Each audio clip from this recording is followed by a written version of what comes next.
What's really good, guys? Today, I've decided we're going to take a trip down the rabbit hole that is Company of Heroes' suppression mechanic. I figured I've been making short videos all this time about pieces of it, so why not just do a big project and explain how everything really works under the hood. And also, while we're at it, do a comparison between the CoH2 and CoH3 systems in detail, which will hopefully then answer any questions anyone has and give us a better idea on how the current system in CoH3 can be improved going forward. I've spent a lot of time staring at value tables, graphs, reading old posts, and running weird experiments in both games as cheat mods, just to verify or disprove various theories I've heard about this mechanic over the years. Everything you could do other than just playing Co like a normal human. And hopefully, I can now present everything I think I know here. It's going to be a long one, so there will be timestamps. I will be going over most of the basics, but this is going to be focused on the technical aspects of the mechanic. So if you just want a basic overview of how suppression works, here are two starter guides that will give you everything you need to practically know in a match. So with that all said, grab a coffee, light a cigarette, and let's get right into it.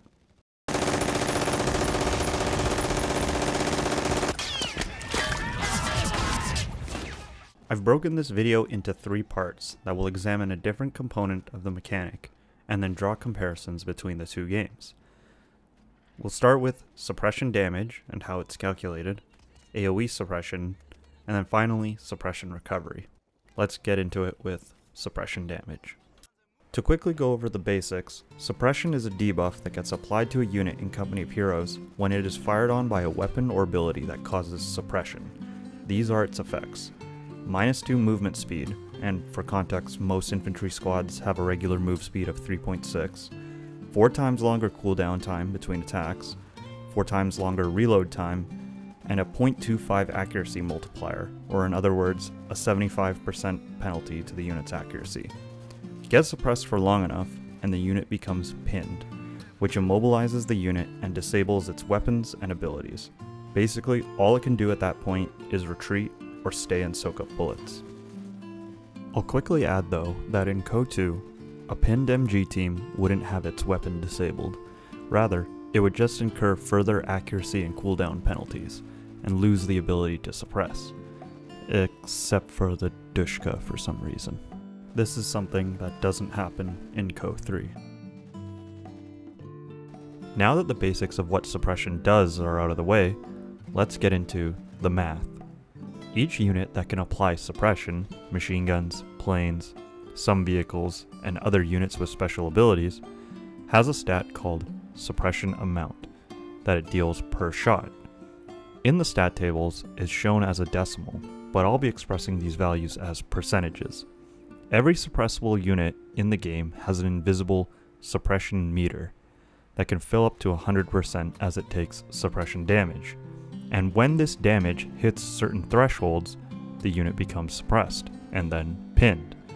But it can continue to accumulate suppression all the way until this meter maxes out at 100%. These thresholds are 20% for a unit to become suppressed, and 60% for a unit to become pinned. For the rest of this video, I'll be using the MG42 and the USF 50 cal for most of my demonstrations and calculations in CoH2. This is because the MG42 is the most common and iconic MG in the game, and the USF's 50 cal fires in small bursts, making it easier to count shots and gives us a smaller number to work with.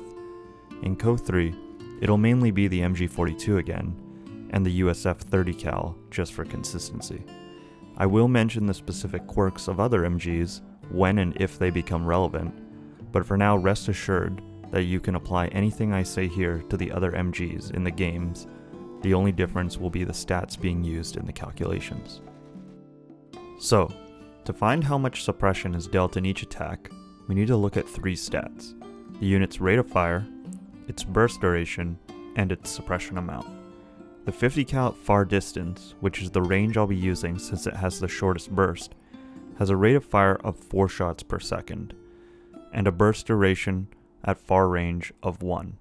This means that a single far attack will last 1 second and 4 shots will be fired. Its suppression amount is 5.4%, So by simply multiplying 4 by 5.4, we arrive at a total suppression dealt in one burst of 21.6%, just enough to suppress in one burst. NANI?! Okay, so we suppressed the target in one burst, but something's off with our math here. How did the squad end up taking 28.9 suppression in one burst? This is where we get to the first major modifier on how suppression works in CoH2, and this will be relevant in CoH3 as well. In CoH2, shots that actually hit the target deal double the amount of suppression damage. If you look at the health table here, you can see that the Grenadier squad took 48 points of damage, which is equal to 3 hits from the 50 cal, which does 16 damage per hit. To demonstrate this, I'm going to use one of the rare non-MG infantry units in the game that can deal suppression damage, the Obersoldaten. For some reason, the Obersoldaten Kar 98, despite being a bolt-action rifle, has a suppression amount of 0.6. In this clip of a single Ober model shooting at some conscripts, you can see that whenever damage is dealt, the con's suppression goes up to 1.2%. But when the Obersoldaten misses, which he rarely does, it only does 0.6%. The only other unit that can do this is the crew on the Vickers HMG. Their Lee Enfields inflict suppression damage alongside the MG, though they hit way less often.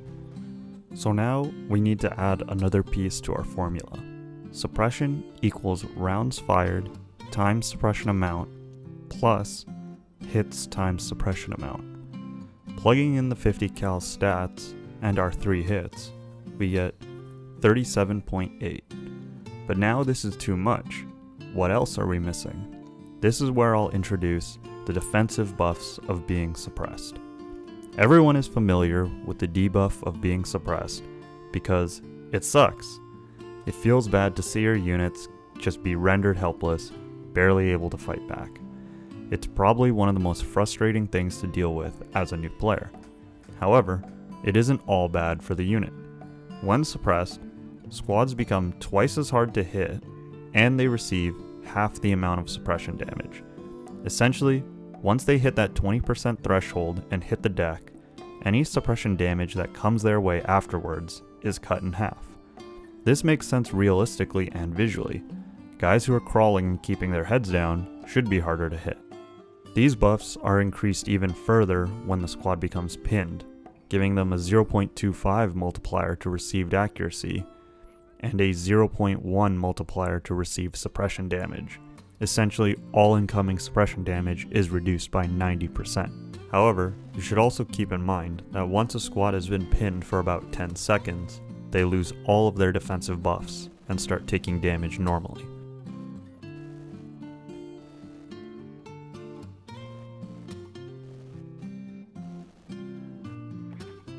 So, with this new piece of information, we can take suppression damage over the 20% threshold, in this case 17.8, divide it in 2 and get 8.9, then add that back to get 28.9. Pretty much bang on with what the squad in this example received. While we're here, I quickly want to talk about why elite squads, or squads that have higher veterancy, feel like they take longer to suppress and much longer to pin. There have been many theories about why this is, whether there is an innate suppression resistance mechanic, or if having higher veterancy gives you some kind of multiplier against received suppression. But as far as I can tell, this has everything to do with received accuracy and nothing to do with any other special stats. Because these squads are getting hit less often due to their smaller target sizes and better received accuracy, there are less instances of them taking double suppression from successful hits.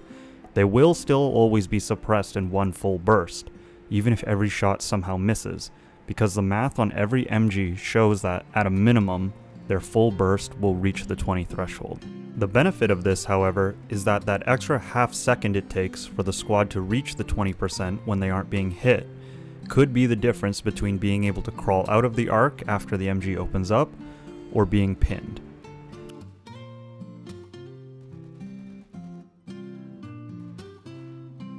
There's also another mechanic at play called incremental accuracy.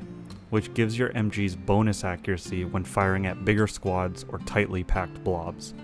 The last set of modifiers that could influence your suppression damage before we move on to CoH3 and then AOE suppression is cover. Garrisons will make you immune to suppression by multiplying all incoming suppression damage by 0. You can also clear any built up suppression damage on the squad if you manage to crawl into the garrison in time.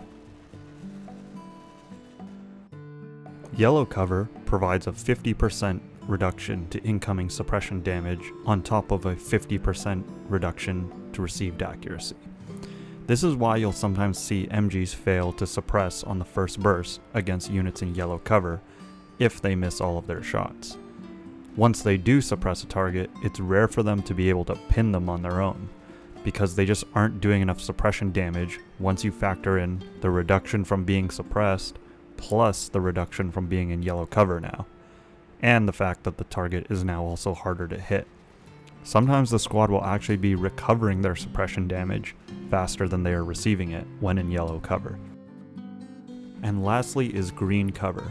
This provides a 0.1 multiplier to receive suppression, or a 90% reduction, meaning it is highly unlikely for a squad in green cover to get suppressed unless multiple sources of suppression are coming in at once. If an MG just sits at max range and belts out bursts at a squad in green cover, the squad is most likely to die before getting suppressed. And if the MG is in range of the squad's small arms, then it's actually most likely going to lose the ensuing firefight. Alright, so that's been a lot of information, but in summary for CoH2, before we jump over to CoH3, every suppression weapon in the game has a suppression amount. By multiplying this with the amount of shots that are fired, you can find the baseline amount of suppression that each attack is doing. Then, by factoring in hits doing double suppression, the defensive bonuses of being suppressed, and the potential cover modifiers that could be in play, you get how much suppression each weapon actually does. And once a unit accumulates 20 suppression damage, they become suppressed. And then at 60 suppression damage, they become pinned. Hopping over to CoH3, most things are actually the same. Every suppression weapon has a suppression amount applied for each shot, cover modifiers are the same, and the defensive modifiers for once a unit is suppressed are the same, with one exception in that the MG42 specifically gets a 0.35 multiplier to its suppression damage against a suppressed target this time around. So, what's changed? Well, the first thing to mention is the pin threshold. The suppressed threshold remains the same at 20%, but the amount to pin is now 50%. We can actually see that this wasn't always the case, as if we look over to the single player version of this value, the pin threshold is 0.6, or 60%.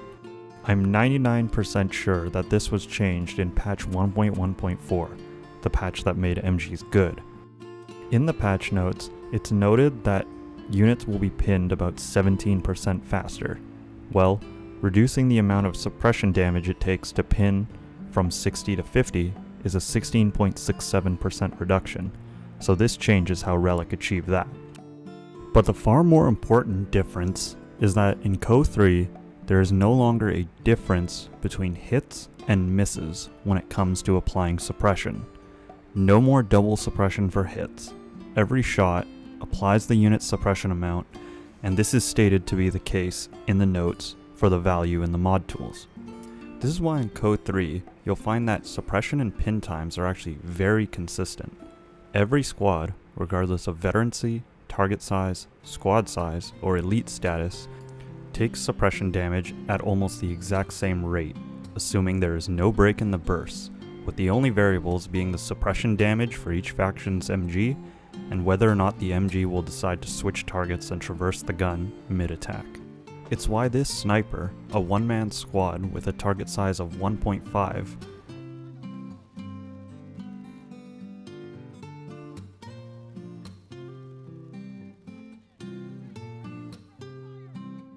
can get pinned in almost the exact same time it takes to pin these Panzer Grenadiers that have a target size of 1.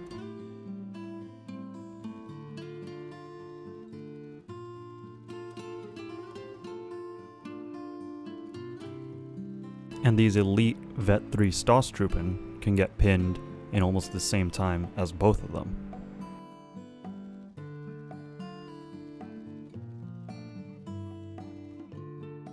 And it's also why this engineer in yellow cover can get strafed by a plane while being shot at by an MG and still not get pinned.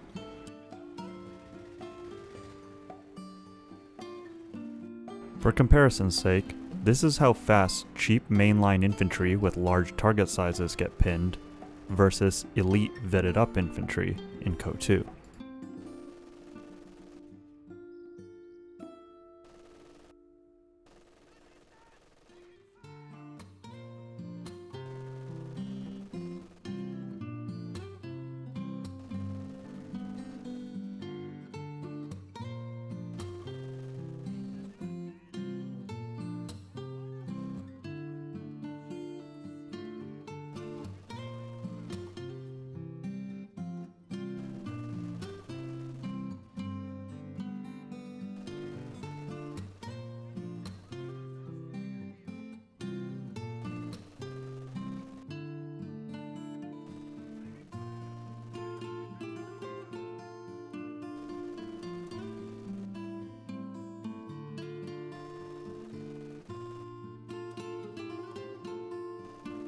This isn't me trying to say one system is objectively better than the other.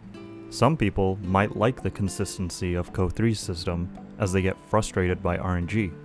Others might like the small amount of control you get in CoH2, where your MG gets better at suppression every time its accuracy goes up, and likewise your infantry become more suppression resistant as their received accuracy goes down through buffs and vet. However, I actually found a note in the mod tools while looking at non-MG suppression platforms that were likely left behind by the patches that affected MGs. And the note states that doing double suppression on hit was an undocumented effect that was fixed in DAO 3 or in Anvil. So, the way suppression is currently working in CoH3, at least with how damage is calculated, seems to be in line with Relic's intent. So, if MGs aren't doing extra suppression on hit, how are they still able to pin squads so quickly? The answer lies in how MGs attack in CoH3.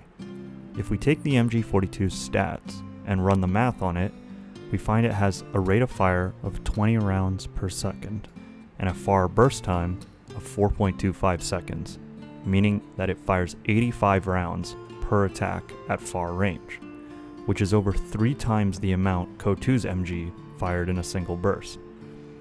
With a suppression amount of 1%, using our formula that we found in CoH2, but removing the part with extra suppression for hits, we get 85% per full burst at far range.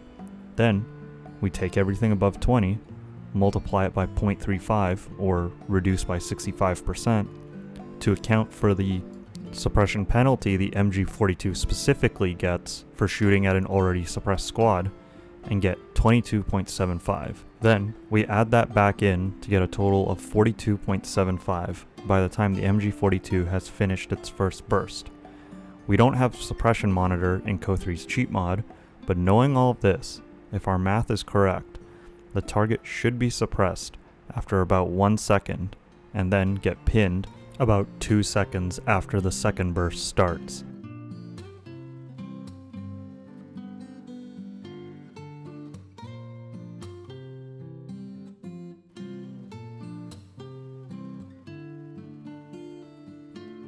Basically, the MGs in CoH3 compensate for the lack of suppression on hit by doing longer and faster bursts, and this is consistent whenever you compare the CoH3 version of an MG to its CoH2 version. So now comes the inevitable question. Docwera, never sleeps, whatever handle you actually go by. What do these differences you point out actually mean in game? Well, when it comes to this part of the suppression, not much is actually different. As you can see, the time to suppress between both games is about the same, and the time to pin has some slight variance in CoH2's system, sometimes being slower, sometimes being faster, depending on the target, compared to CoH3's, which is consistent across the board. When it comes to applying suppression to a target in CoH3, MGs are about the same strength as the ones in CoH2. However, before someone gets all high and mighty and goes, "Aha! I knew the MGs were always like this. The problem people have with pin times has always just existed in their heads." We're going to move on to the next part of the video, where we'll explore the biggest and most impactful difference between CoH2 and CoH3's suppression system.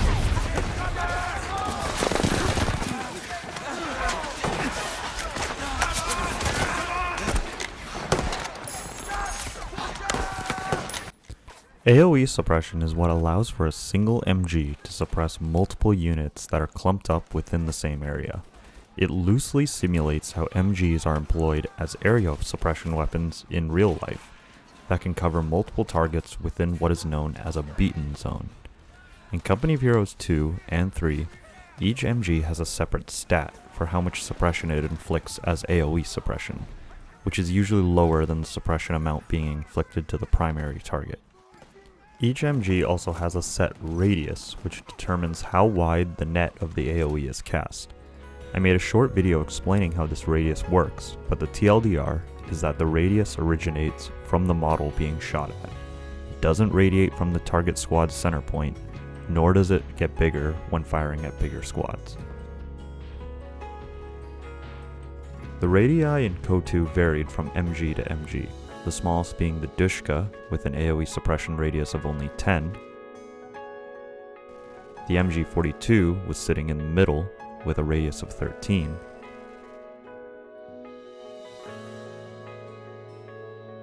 And then the Maxim being the biggest with its radius of 15. In CoH3, after patch 1.1.4, all MGs were changed to universally have 15 suppression radius, just like the CoH2 Maxim. To show what 15 range originating from the target model looks like, here's me mousing over the Rifleman Squad's Sticky Bomb Snare, which has a range of 15. The range circle that appears on the ground around him is a 15 range radius. If I move him into a spot where even a single model from another squad is within this circle, they will be suppressed along with him when the MG opens up on him.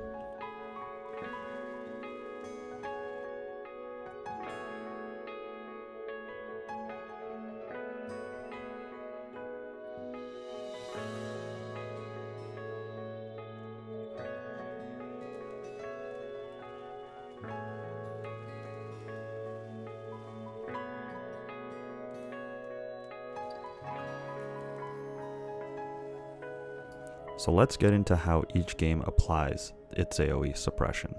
If you watch this clip of a blob from each game trying to run it down against a lone MG, you'll probably notice that in CoH2, the squads near the primary target take longer to go down and seem much harder to pin, whereas all the squads in CoH3 roughly go down at the same time and then get pinned nearly at the exact same time. The reason for this is the biggest difference between the suppression systems of the two games, which is that in CoH2, AOE suppression damage only gets passed off to nearby squads when the primary target gets hit, and in CoH3, AOE suppression gets inflicted at the same rate that the primary target takes suppression damage, which, as we know from the previous section, is the same on hit or miss. The best way I thought of to show this was to mod the MG42 in CoH3 to have 0 accuracy, meaning every single shot will miss. Look at how fast it still pins this Grenadier blob.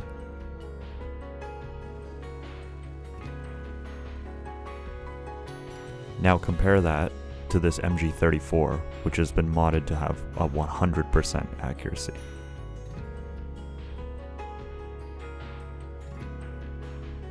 Let's bring back our friend, the Obersoldaten with the suppressive Kar 98 to show how it works in CoH2. I have him shooting at a con squad in green cover to significantly bring down his accuracy, and you can see that when we have the suppression monitor turned on, the combat engineer only takes suppression damage when the con squad loses health.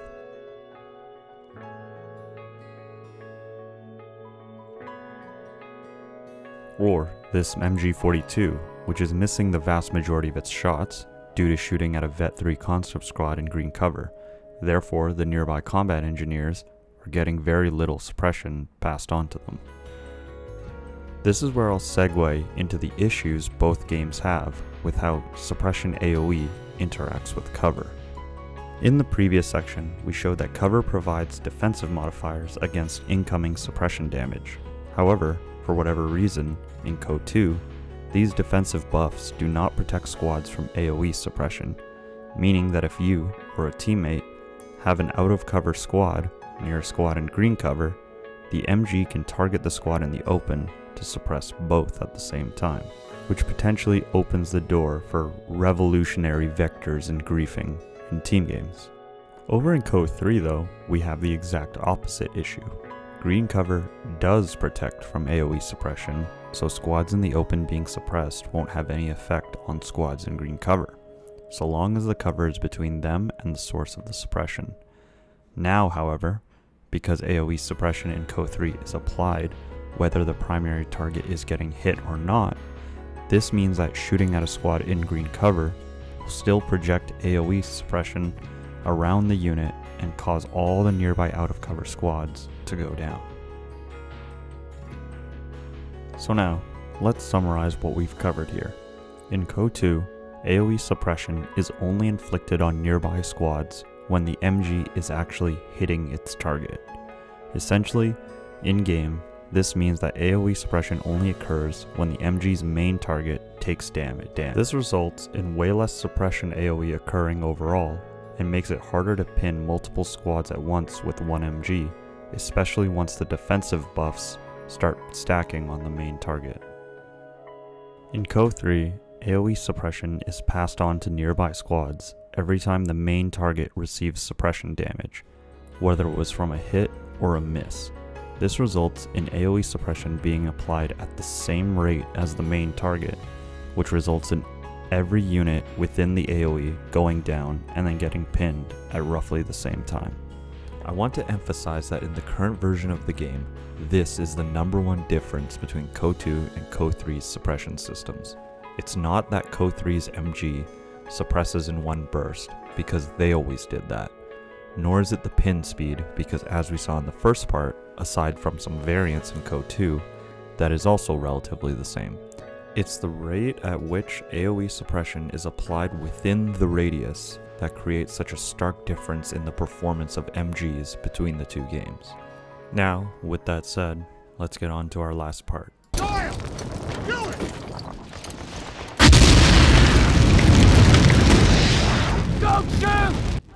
Suppression Recovery, for the most part, is the same between the two games, aside from one major difference.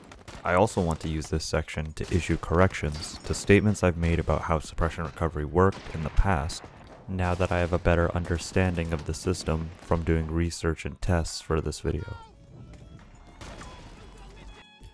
Remember the suppression meter from the damage section? How it would fill with suppression damage with the unit becoming suppressed at 20% and then pinned at the 60% threshold, or 50% in CoH3's case as we know now. Well, we now need to add some new thresholds to that bar, the recovery thresholds, which are 15% to go from suppressed back to normal, and 50% to go from pinned to suppressed, or in CoH3's case, 40%. In both CoH2 and CoH3, units recover 0.8% suppression every second they are not actively receiving any suppression damage, or more specifically, 0.1% every 1/8 of a second that they aren't taking any suppression damage, which is why you'll see squads recover a little bit of damage between bursts or when the MG reloads.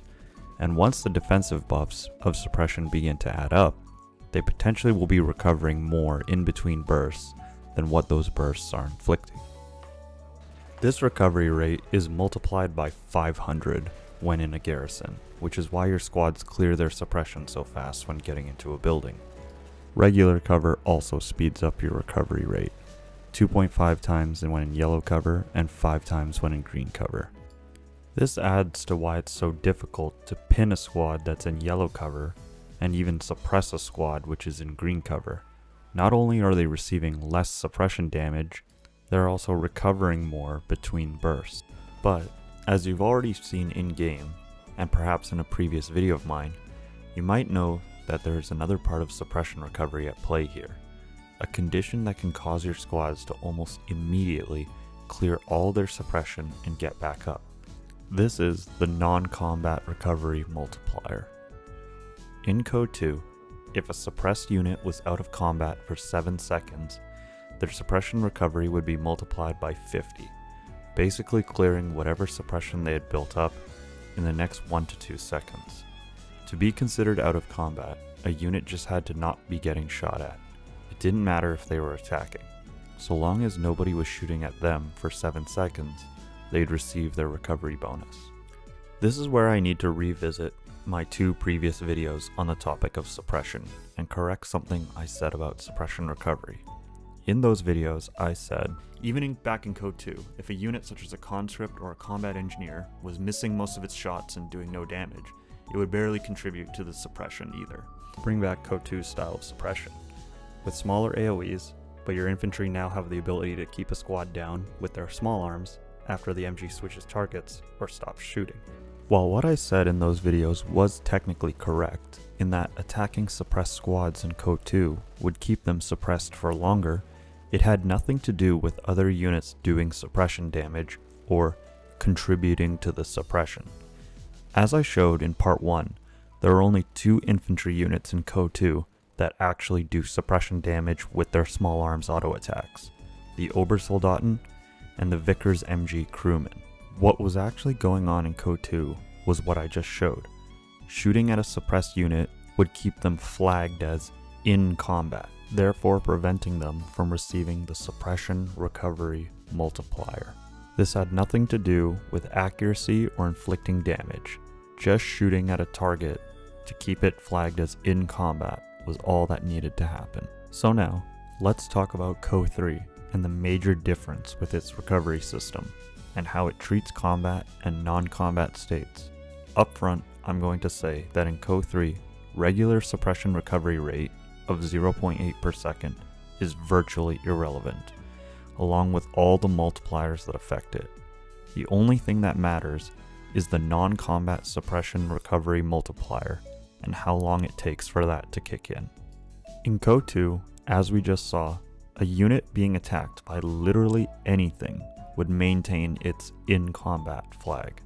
Even if all sources of suppression damage were gone, a unit that had built up a decent chunk of suppression would have to wait excruciatingly long to recover naturally while being attacked. To give you an idea, a unit with its suppression bar maxed out at 100%, but being kept in combat by an enemy squad attacking them, would need 106 seconds to go from 100% to 15% and return to normal at the regular recovery rate of 0.8% per second. In this hypothetical, the unit would almost certainly die before this happened. In CoH3, as I showed back when the game came out, and as many people at this point have experienced in their games, units consistently recover from suppression after a set amount of time, even while under fire. This is because in CoH3, once a unit is no longer receiving suppression damage, the delay for the non-combat recovery multiplier starts counting, regardless of if the unit is actually still in combat or not. It doesn't matter if an entire carpet bomb is falling onto a suppressed squad. It doesn't matter if the squad is being blasted by multiple tanks at close range.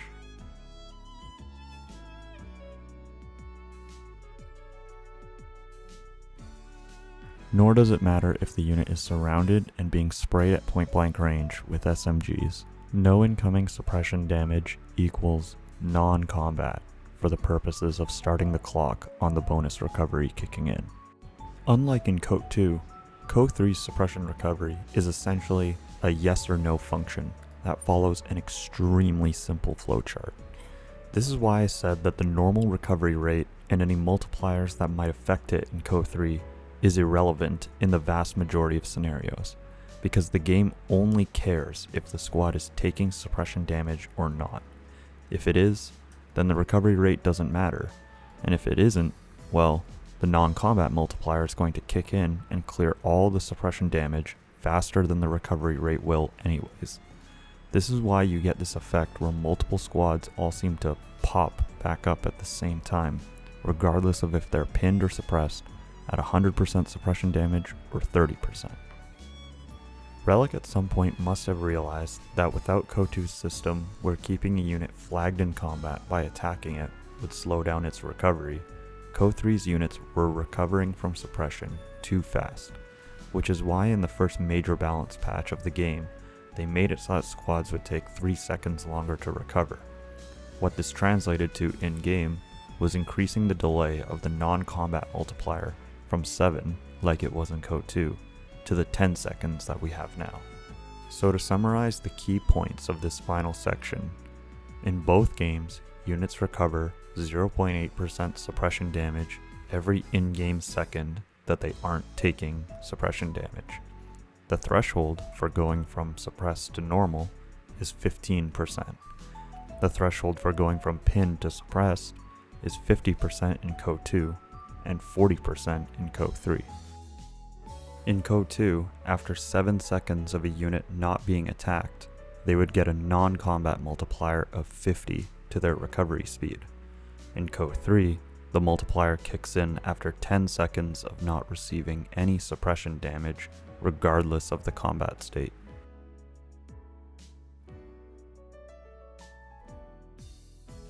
And that does it for this deep dive into what is, in practice, a fairly simple mechanic for a niche RTS.